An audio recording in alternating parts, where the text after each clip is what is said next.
Hello there, and welcome to another video on iRacing. Today I am driving in the MX5 Cup at Zandvoort in the Netherlands.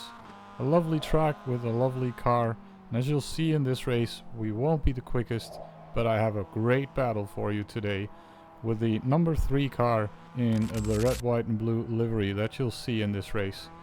I did a bunch of practice before getting in this because I've not been racing a lot lately, so I wanted to see how well I could qualify in this race, and as you'll see me get out to the track now, this was also a bit more extra practice to see how the car would handle cold tires at the beginning of the race, so I have an idea how to attack the first lap. Getting to the end of qualifying, my first lap was a 55.3, the second was a 54.7, and as you can see, pole was taken in a 52.457. So that is way off, but the main thing that I enjoyed about this race though was the battle that I had with the number 3 car, and which is what I'll show you today. Enjoy! Everyone's gridded.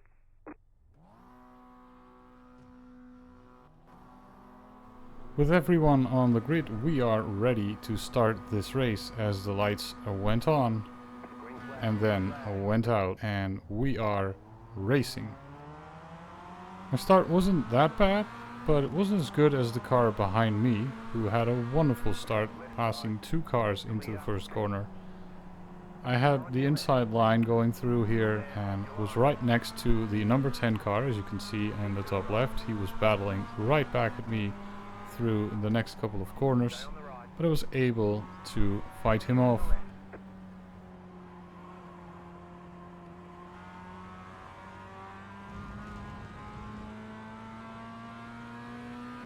I've got a nice gap between 2 groups of cars. As you see, I got a little gap in front and a little gap behind.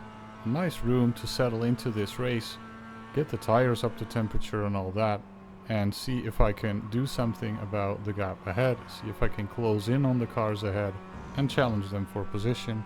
I know the lead cars are probably a bit too fast, as they were over 2 seconds faster than me in qualifying, but it was rather close with some of the cars around me. So I'm liking my chances here.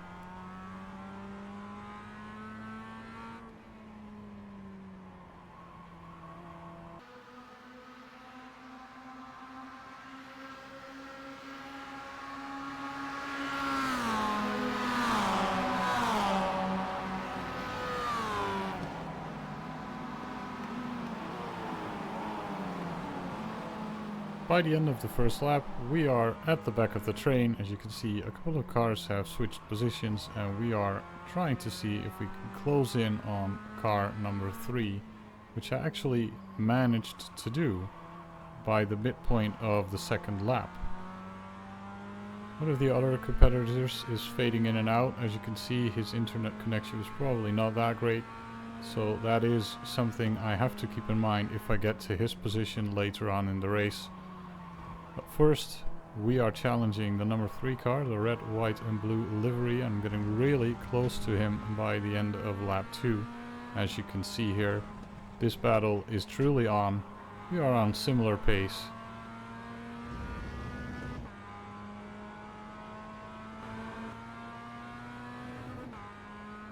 Things kind of stayed the same for a couple of laps. It was a bit of close racing, but nothing really too serious just yet. But that would all change on lap 4, where I got a serious attempt at taking position number 5 away from the 3 car. As you can see, the top 3 have ran off with this race a bit. They're a couple of seconds ahead of me, and the group behind are a bit slower. They're about 5 seconds behind. As on this middle part of the track, I've seen a weak point in the armor of the number 3 car, and I take the inside line through this slow left hand corner and I take his position. I was very happy with that. Lovely switch around behind him, and we are now in position 5. But that, however, wouldn't last all that long.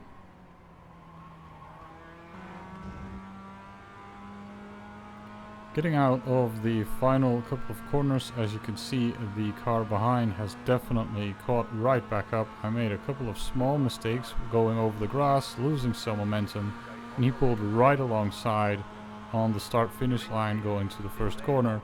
I give him the space on the inside to pass me, and he does so. I do fight back, however, but he closes the door right away.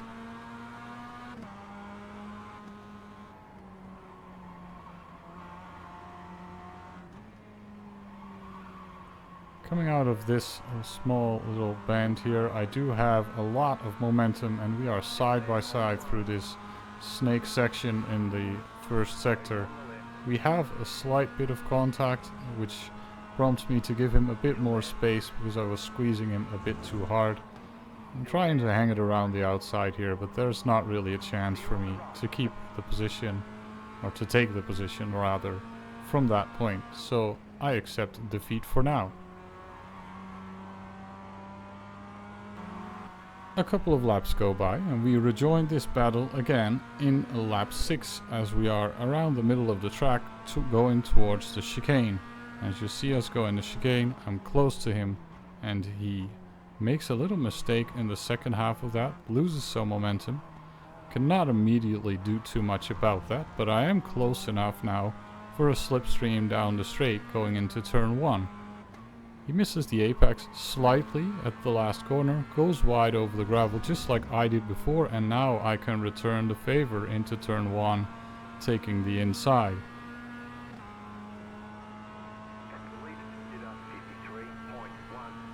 He clearly opens the gap on the right side, even saying pass right in the comments, and I go for the move down the inside into turn 1. I brake hard, he gives me enough space.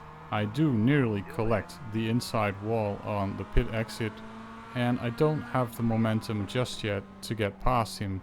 He did a really good job on the outside, and he even blocks off the switchback that I had pulled on him a few laps ago down at this left-hander. So again, I'm gonna have to wait for a bit and try again later. Another few laps go by and we rejoin the battle again on lap 10, the early bits of lap 10. As you'll see, I'm trying to undercut him again through the banked corner to the left here. He again has it covered, but it shows some great racing throughout this next section that I want to show you. This is the part where I am a little bit faster, just going through this fast right-hand corner and over the next couple of them, but he's placing his car exactly where he needs to keep me at bay. Have a look at it.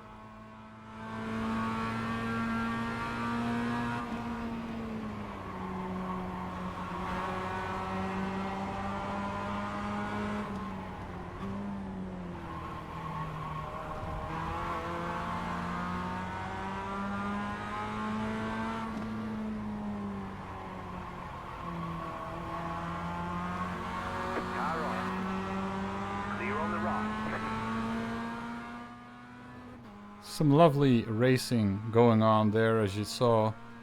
A bit close at times and trying to just play a chess game at high speed. It's exactly what I like about iRacing, when you find a driver like the number 3 Alistair is, and you can just have nice battles with them. You don't have to be in the ultra fast cars in iRacing. The MX5s do just well. The end of lap 10 though, now we are going for the move again. We've got a little bit more momentum. As you saw, he went wide again at the final corner, and now we've got the run on the straight again, going for turn 1, going for the braking zone and trying to do better than last time. And this time my run through the first corner was a lot smoother and I got the move done. I was very happy about that, of course. We are now in P5 in this race with about 10 minutes to go. The battle, however, wasn't over just yet, as the number 3 got right back at me at the end of lap 12 and the beginning of lap 13.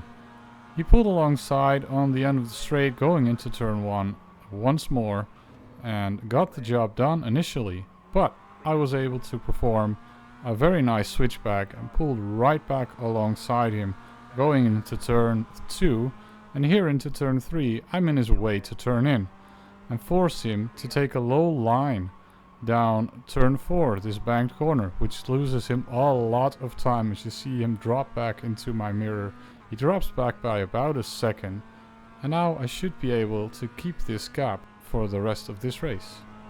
But only a lap later, I made one of the biggest mistakes yet into this race. I went a bit wide here, and I decided to just push through it, and I nearly wrecked myself right out of this race. Managed to keep the car on the road, and I also managed not to hit the number 3 off the track. But I was now behind him again and was gonna have to fight for that position all over again for a 4th time. Time was not on my side either, as very quickly after that we were in the last lap of the race. So I had one attempt left, and this time he was gonna block my inside on the first corner, obviously, because he wants to keep this position. That attempt also didn't really work out for me just yet, but we're racing close and hard throughout this last lap to see if I can pass him and for him to see if he can keep his position.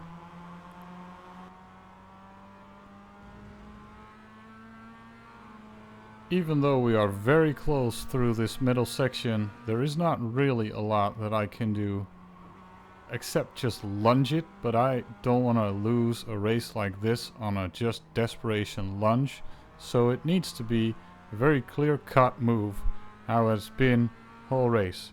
But he defends very well, as you see, down this middle section. So it all comes right back down to where it has happened already a couple of times before. That last corner and the momentum out of that last corner. Now that momentum was there. We are right on his gearbox and he's going to the shortest line to the finish line, of course. We are right alongside him, trying to see if I can get there. And do we make it? No, we just don't. A couple of milliseconds short of 5th position. It was a really close finish. It was a very exciting race. Thank you, Alistair, for this race. Anyway, he was great in this race. I hope you enjoyed watching this, and I'll check you guys again soon. See you later.